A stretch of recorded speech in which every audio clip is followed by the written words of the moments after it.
അവൻ നൂറുദ്ദീൻ. നൂറ് എന്ന് ചെറുതാക്കി വിളിക്കും. എൻ്റെ ബാല്യകാല സുഹൃത്ത്. അവൻ ഈ നഗരത്തിലാണ്. ഇവിടെ മാമ ബീരാനിക്കയുടെ കൂടെയാണ് നൂറിന്റെ താമസം. മാമയുടെ കച്ചവടത്തിന് സഹായിക്കലാണ് പണി.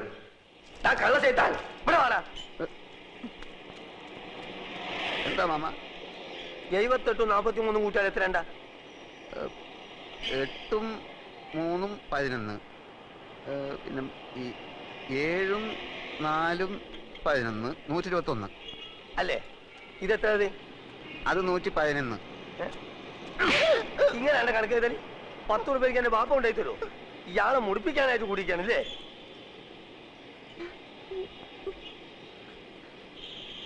ഈ എന്താണ്ട് കുന്തം മുണിക്കമായിരിക്കണേ? അന്റെ മൂന്ന കാണാനല്ലേ ഇരപ്പ ഈ ആൾക്കാർ വന്നിക്കണേ? പോയി പണി കള്ള ലക്ഷണം കേട്ടോ.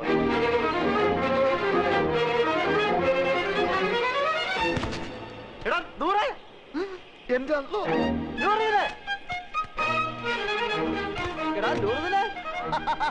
എനിക്കറിയാം നീ സ്റ്റേഷന് വന്ന കാണും തിരക്കിനിടപെട്ട് വട്ടം കറങ്ങിണ്ടാവുന്ന. ഞാനും നിന്നെ പരിധി എവിടെ കാണാൻ? നിന്റെ ഈ മുടിഞ്ഞ കട കണ്ടുപിടിക്കാൻ ഞാൻ എവിടെയൊക്കെ അന്വേഷിച്ചു. നീ നിങ്ങൾക്ക് കുടിക്കാൻ എന്ത് ജ്യൂസാ വേണ്ടിയത്? ഗ്രേപ്പ്, പൈനാപ്പിൾ, ഓറഞ്ച്, മാംഗോ, സാത്തുകുടി? ഇനി എനിക്ക് എന്തിനാടാ ജ്യൂസ്? നിന്നെ കണ്ടപ്പോ തന്നെ എല്ലാ ജ്യൂസും ഒരുമിച്ച് കുടിച്ച പോലെ ആയില്ലേ? എവിടെ നിന്റെ അർത്ഥ കൈക്ക് ഉപ്പ് തേക്കാത്ത മാമ? നിന്റെ കട കൊള്ളാമല്ലോ. നിന്റെ മാമ തട്ടിപ്പോയാല് പിന്നെ ഈ കട നിനക്കായിരിക്കും അല്ലേ?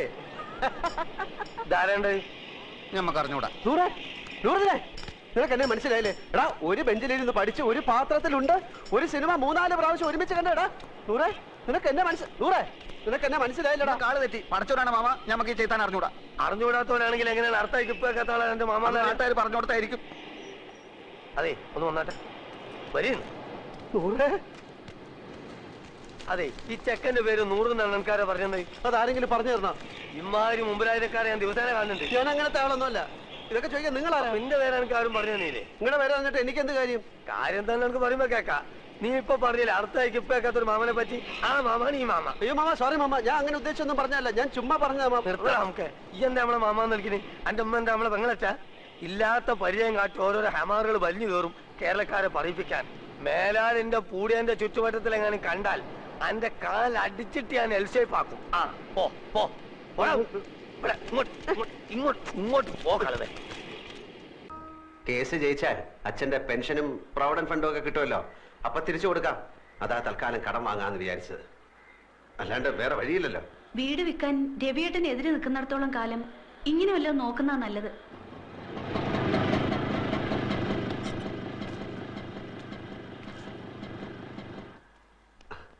അവരെ കാണുന്നില്ലല്ലോ. 10:30 മണിക്ക് വരാന്ന് പറഞ്ഞ 2 ദിവസം ഞാൻ കുളിക്കുകയോ ഷേവ് ചെയ്യുകയോ ഒക്കെ ചെയ്തു. അതിനെന്താ, ചേട്ടൻ ഇവിടെ കുളിക്കാലോ.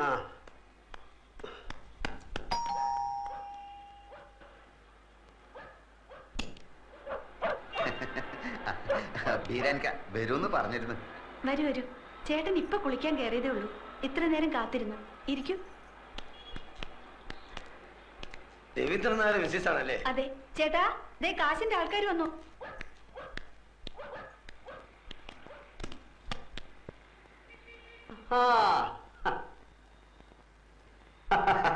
ബീരാനിക്കല്ലേ? ഇതാണ് ആള്. ഞാന് ഷേവ് ചെയ്തോണ്ടിരിക്കുകയായിരുന്നു. അല്ല, നിങ്ങൾ ഷേവ് ചെയ്യുമ്പോ പുരികം വരിക്കല്ലോ. അത് തലേ കൂടെ തൈരും കൂടെ ധൃതി തേച്ചപ്പോ എല്ലായിടത്തോടെ ആയിപ്പോയി. ഞാൻ ഓഫീസിൽ പോകാൻ ലേറ്റ് ആയി. നിങ്ങൾ വരുന്നുള്ളത് കൊണ്ട് ഞാൻ ഇപ്പൊ എളുപ്പം ധൃതി തേച്ചപ്പോ ലേറ്റ്. ഇല്ല, നമ്മളെത്ര രാഹുകാലത്തിന് 2.5 മിനിറ്റേ ബാക്കിയുള്ളൂ. ഞാൻ ബീരാനിക്കെ പോലെ ഒരു വലിയ മനുഷ്യന്റെ ആദ്യമായിട്ട് ക്യാഷ് വാങ്ങിക്കാമല്ലോ. അപ്പം നമുക്ക് ലേറ്റ് ആക്കട്ടെ. രാഹുകാലം തെറ്റിക്കാതെ ഇതിലിപ്പത്തിന് ഒപ്പിട്ടേക്ക്. സത്യമുള്ള പൈസ ആയതുകൊണ്ട് പലിശ കുറച്ച് കൂടുന്നേ ഉള്ളൂ. സാരമില്ല, ആവശ്യക്കാരന് ഔചിത്യമില്ലല്ലോ. ഇവിടെ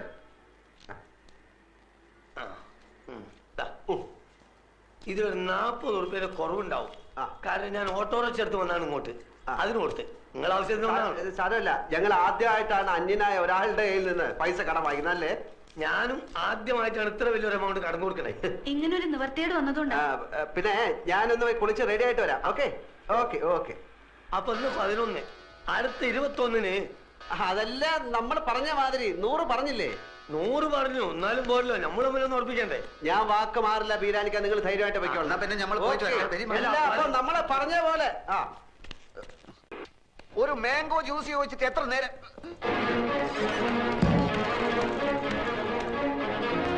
ഇതൊക്കെ മാനേജർ രവീന്ദ്രനാഥ് കിതറ അവിടെ ആരാ? എന്താ എന്താന്നോ കാണിച്ചു തരാൻ എന്താന്നുള്ളത്? അതിന്റെ മോനെ കായും കടുമറിച്ച് വീട് കാലിയാക്കി മുങ്ങാന്ന് വിചാരിച്ചു. ഏത് കാശ്? ഏത് കാശോ? അന്റെ ഉമ്മനെ കെട്ടിക്കാൻ മേടിച്ച കാശാടാ. മര്യാദ സംസാരിക്കണം. എന്താ കാക്ക, എന്താ പ്രശ്നം? പ്രശ്നം എന്താണെന്ന് ഇങ്ങനെ കേൾക്കണോ? ഈ അറാൻ മറന്നവന്റെ കെട്ടോടും കൂടി ബെൻസ് കാർ എടുക്കാനാണെന്നും പറഞ്ഞ് എന്നോട് 1.25 ലക്ഷം ഉറുപ്പ്യ മേടിച്ചു. ഇന്നോട് മുണ്ടാണ്ടും പറയാണ്ടും വീടും മാറി.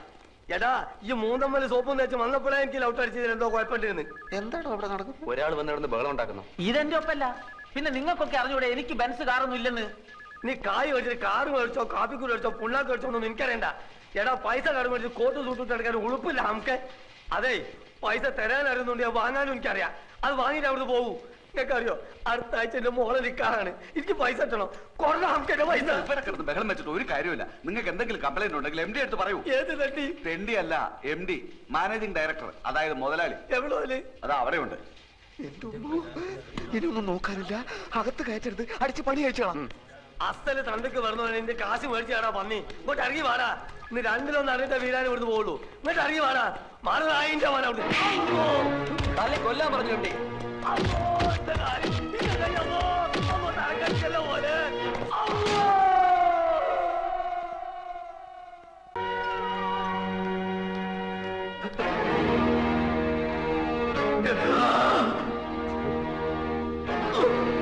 ഇതവിടെ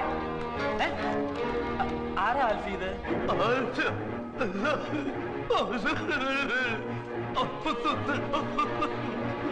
എന്താ ഇയാള് പറയുന്നേ? ഒന്നും മനസ്സിലാവുന്നില്ലല്ലോ. ആൽഫി അറിയോ ഇയാളെ?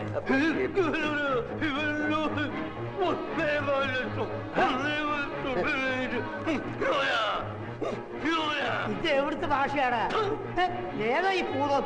എന്റെ ഒരു ഫ്രണ്ടിന്റെ മാമയാണ് വീരാനിക്ക. 1.25 ലക്ഷം രൂപ എന്റെ കയ്യിൽ നിന്ന് വാങ്ങിച്ചിട്ട് തിരിച്ചു തരാൻ പറ്റാത്ത ക്ഷമ പറയാണ്. എനിക്കിപ്പോ വേണ്ട, എനിക്ക് ആവശ്യമില്ല. അങ്ങനെ എന്താ പറഞ്ഞ പറ, എന്നോട് പറ. മനസ്സിലായ നായിന്റെ മോനെ നായിന്റെ മോനെ ആവശ്യമില്ലാത്ത കാര്യത്തിന് എന്തിനാ ഇടപെടുന്ന അയാൾ ചോദിച്ചാ. അയാളുടെ വായിലിരിക്കണം എല്ലാം കേട്ടിട്ട് കാര്യമുണ്ടോ? വീരാനിക്കാ പണമാകുമ്പോ വരുമ്പോ നമുക്കെന്ത്? എനിക്ക് ഒരു വിഷമല്ല. മോളിലെ നിക്കാഹ് കഴിഞ്ഞിട്ട് പണം പലിശയും ചേർത്ത് തരാന്നോ? അപ്പൊ മതി. വീരാനിക്ക പോയി കിടക്ക്, പോയി കിടക്ക്, പ്ലീസ് പോയി കിടക്ക്. വീരാനിക്ക പോയി കിടക്ക്.